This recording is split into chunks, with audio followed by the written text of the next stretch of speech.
kita mendiskusikan hal yang menjadi pembicaraan hampir di setiap tempat tongkrongan, yaitu politik 2024. Kita awali dengan informasi basi, informasi lama, bahwa Bosman tidak memilih 01 atau 02 dalam Pilpres 2019 tepat 1 bulan sebelum hari H, dan ini Bosman publikasikan di sosial media dengan mengatakan, percuma saya memilih, siapapun yang kalah akan gabung ke yang menang. Tujuannya adalah untuk konsolidasi politik di parlemen dan konsolidasi kekuatan di eksekutif di pemerintahan. Bagi-bagi kekuasaan di pemerintahan agar rakyat melihat kekompakan ini menjadikan rakyat di bawah diam, terpuasi keinginannya. Dan benar hal itu terjadi.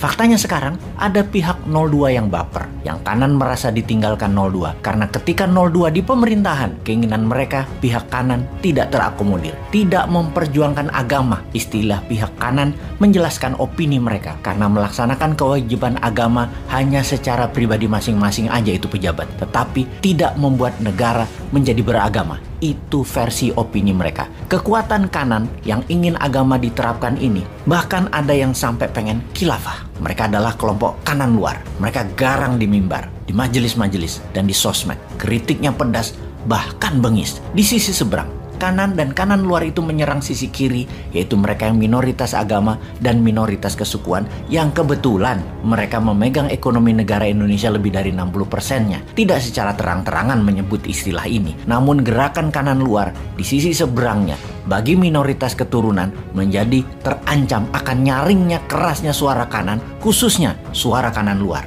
yang membuat menjadi gaduh dan terus-terusan berisik. Yang kiri dan kiri luar dekat dengan pemerintah karena memang sponsornya mereka, dekat dengan pembuat kebijakan dan regulator. Bahkan pejabat-pejabatnya pun sponsornya ya mereka ini untuk duduk di kursi empuk parlemen atau di kursi empuk kabinet. Kebijakan-kebijakannya menjadi pro mereka, pro kiri dan kiri luar ini. Dan ini membuat kanan dan pihak kanan luar terhimpit secara cuan, terhimpit secara peluang, terhimpit secara tekanan media karena pihak kiri pakai buzzer rupiah yang dimodali bukan hanya kontennya, tapi dimodali supaya info di sosmed itu jalan dan direkomendasikan dengan bayaran per view-nya. Hal ini terjadi sejak tahun 2017 hingga saat ini. Sudah 5 tahun tidak selesai-selesai, bahkan meruncing, sehingga menjadi dendam yang akan dilampiaskan di tahun 2024, di mana kanan dan kanan luar menjagokan Mas Anies yang akan digadang-gadang mereka walau belum ada partai yang resmi mencalonkannya hingga threshold terlewati.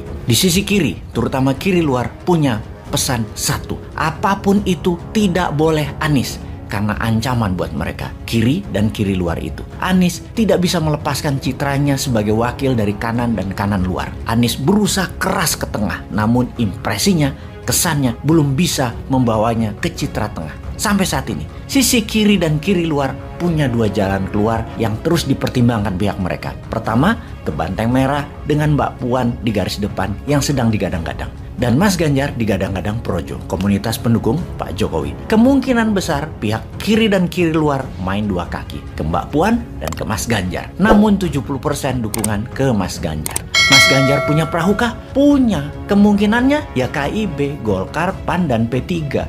Ada Opung dan Mas Bahlil dan Mas Erik di sana. Dan ada Pak Jokowi yang selalu di tengah namun miringnya ke Mas Ganjar. Dan ini tidak bisa terelakkan. Wis kroso kok. Tapi ini kan pendapat Bosman. Kerasa bahwa Pak Jokowi miring ke Ganjar. Mas Ganjar ya gamang sekarang. Dia galau. Nggak enak sama Bu Mega. Nggak enak dengan Banteng Merah. Nggak enak sama Mbak Puan. Tapi peluangnya besar Mas Ganjar dapat perahu dan bisa tanding. Lalu ada yang punya suara politik besar, Pak Prabowo. Namun tidak dapat dukungan kanan apalagi kanan luar. Juga pihak kiri dan kiri luar mikir 10 kali mencalonkannya untuk keempat kalinya bagi Pak Prabowo ini. Sekedar mengingatkan, kiri dan kiri luar itu secara jumlah tidak banyak, namun mereka punya cuan dan punya pengaruh politik. Pihak kanan dan kanan luar lebih banyak jumlahnya dibandingkan kiri dan kiri luar. Mungkin 3-4 kali lipat lebih banyak. Kekuatannya adalah di panggung dan di mimbar, serta orasi-orasi mereka. Pengulangan-pengulangan informasi semua bisa menjadi kebenaran yang dipegang teguh pendengarnya atau pengikutnya.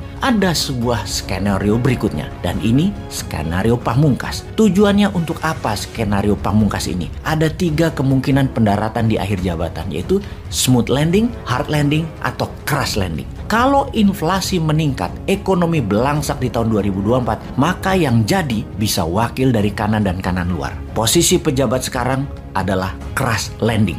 Banyak yang akan pakai baju oranye bertulisan KPK ke depannya. Kalau keadaan seperti saat ini, kurang lebih mereka akan hard landing yang didapat. Agak aman lah mereka itu. Namun mereka berharap smooth landing, yaitu yang menjabat nanti memang satu jiwa, satu visi, orangnya mereka yang menjabat dan merupakan orangnya sponsor kiri dan kiri luar. Smooth landing didapat kalau Mas Ganjar dapat perahu dan menang. Tapi kalau keadaan terus memburuk terutama ekonomi, harga-harga menggila, barang-barang kebutuhan langka, maka daripada crash landing, mending dianggap negara dalam keadaan darurat, tidak ada pilpres dan pilkada dengan alasan mahalnya biaya, akan ditambah 3 tahun hingga tahun 2027 jabatannya, juga sebagai persiapan untuk smooth landing lebih matang lagi. Hal itu bisa terjadi, semuanya mungkin. Jadi kita rakyat harus bagaimana? Simpan tenaga dan selalu berprasangka baik. Indonesia pasti punya solusi. Semesta sayang kok sama Indonesia.